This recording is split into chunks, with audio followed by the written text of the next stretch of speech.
नमस्कार, बहुत स्वागत है आप सभी का। एबीपी न्यूज देख रहे हैं आप और आपके साथ मैं हूं पूजा सचदेवा। मूसलाधार बारिश जब भी मुसीबत बनकर जिंदगी को डराती है तो वो आ जाते हैं। जमीन खिसकती है तो मलबों से सांसों को वो सलामत खींच कर लाते हैं। आपदा और कयामत के बीच वो चट्टान की तरह खड़े हो जाते हैं। आज शौर्य गाथा में उन्हीं शूर वीरों की कहानी आपको दिखाते हैं।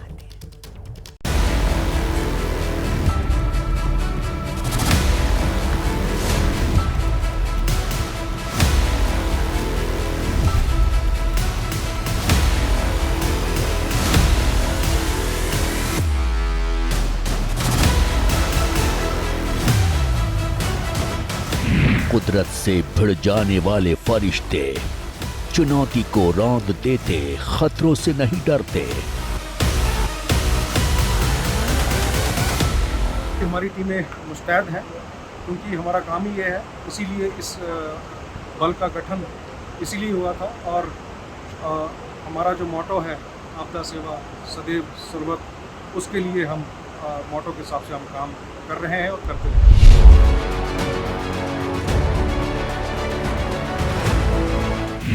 जब आसमान से बरसती है कयामत, तब समरशूर करते हैं हिफाजत।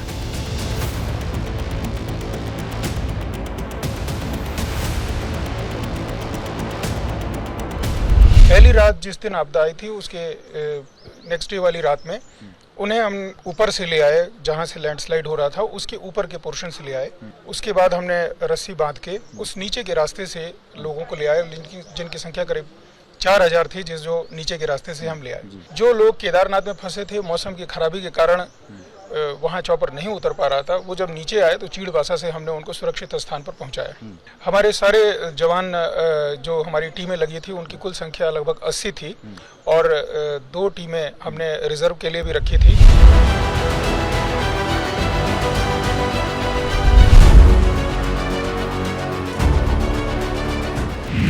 सैलाब, विनाशकारी या फूट पड़े ज्वाला, असंभव को संभव कर देता हिम्मत वाला।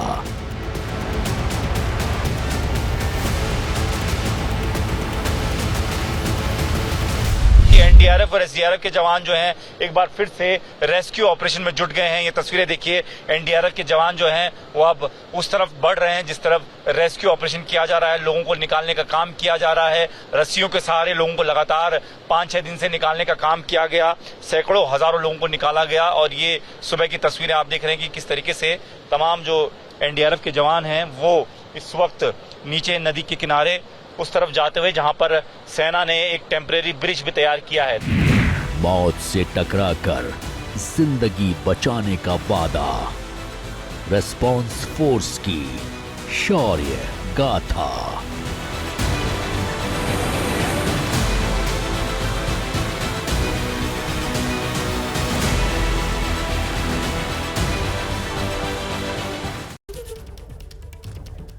आपदा सेवा सदैव सर्वत्र, इसका मतलब है तबाही, विपदा और महासंकट की घड़ी में 24/7 नागरिकों के रेस्क्यू में खुद को खपा देना।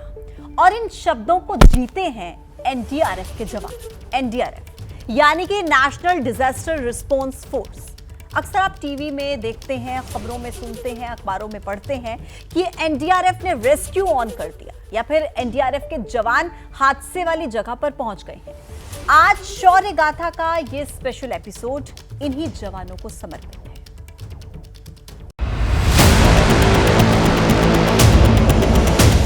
जुलाई 2024, वायनाड, केरल।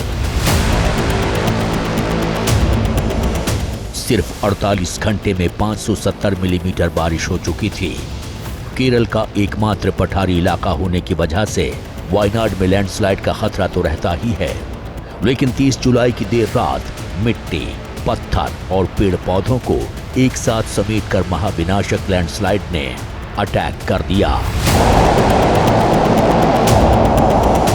वायनाड के 4 गांव मुनक्काई, चूरलमाला, अट्टामाला और नूलपूझा मलबों के सैलाब में बह गए।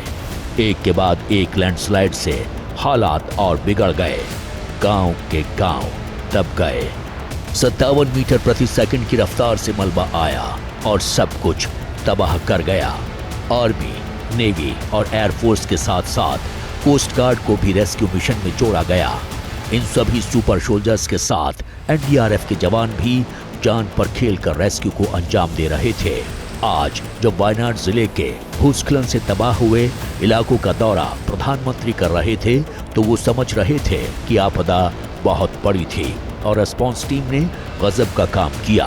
हालांकि मौत का मीटर 400 के पार जा चुका है, लेकिन उसके बावजूद जो जिंदगी बचाई गई वो चमत्कार से कम नहीं। हमारी सेनाओं की क्षमता और शौर्य पर तो पूरी दुनिया ने मुहर लगाई है, लेकिन एनडीआरएफ ने युद्ध स्तर पर जो खोज और बचाव अभियान चलाया वो अद्भुत है। ऐसे संकट के समय जब हम साथ मिलकर के काम करते हैं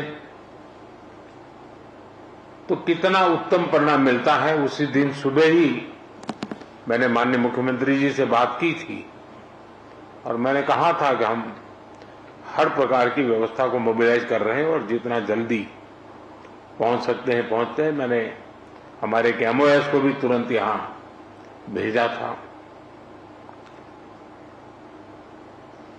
चाहे एसडीआरएफ के लोग हो, एनडीआरएफ के लोग हो, सेना के लोग हो, पुलिस के जवान हो, स्थानीय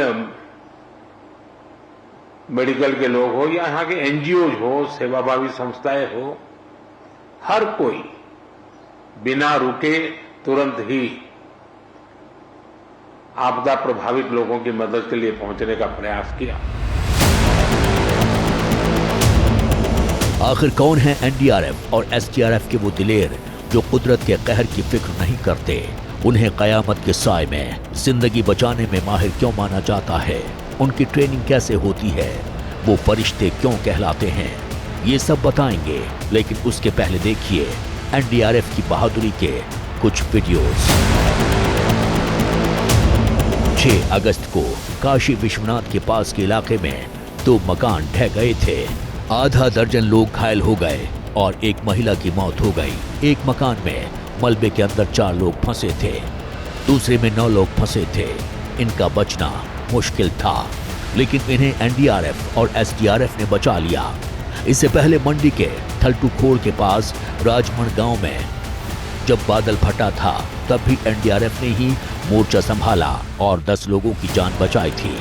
बादल फटने में 2 की मौत भी हुई थी, लेकिन अगर एनडीआरएफ का रेस्क्यू ऑपरेशन वक्त रहते शुरू न होता तो जान माल के नुकसान का आंकड़ा बढ़ जाता।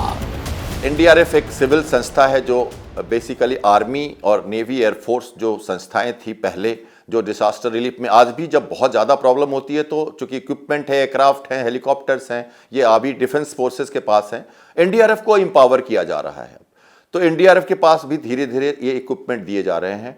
और एक्चुअली एनडीआरएफ की जो पूरी टीम है वो बेसिकली पैरामिलिट्री फोर्सेस से ड्रॉन होती है। तो सीआईएसएफ, बीएसएफ, जैसे हमारा असम राइफल्स है, राष्ट्रीय राइफल्स है जैसा कहा मैंने, या एसएसबी है, आपको दूसरी आर्मी, नेवी, एयरफोर्स के भी कुछ एलिमेंट्स हैं जो इनको ट्रेन करते हैं। तो इस तरह के लोग हैं जो इसमें आते हैं। तो ऑब्वियसली वो जो लोग हैं पहले से ऑलरेडी ट्रेंड है, उनकी मानसिक जो स्टेट है, उनकी फिजिकल ट्रेनिंग है वो ऑलरेडी की जा चुकी है। एडमिनिस्ट्रेटिव स्टाफ डायरेक्ट बहाली में आते हैं, पर जो ऑपरेशनल स्टाफ है ये सब इन्हीं फोर्सेस से ड्रॉ होकर आते हैं। मॉनसून वाले मातम में एनडीआरएफ और एसडीआरएफ ने जिस तरह हजारों जिंदगी बचाई हैं, रेस्क्यू का हर मिशन शौर्य गाथा है और दुनिया ने 2008 में ही महसूस कर लिया था कि एनडीआरएफ की रेस्क्यू टीम का कोई मुकाबला नहीं है।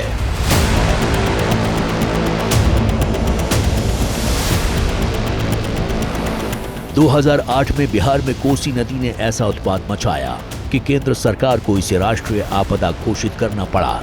तब सुपौल, मधेपुरा, अररिया और पूर्णिया में एनडीआरएफ की टीमों ने नॉन स्टॉप राहत और बचाव शुरू किया। 153 बोट के साथ 780 जवानों ने करीब 1 लाख लोगों को सैलाब के संकट से बाहर निकाला था। एनडीआरएफ के रेस्क्यू मिशन और उन जवानों की काबिलियत देखकर बिहार के सीएम नीतीश कुमार इतने प्रभावित हुए कि उन्होंने एनडीआरएफ की एक बटालियन की तैनाती के लिए जमीन भी ऑफर की थी।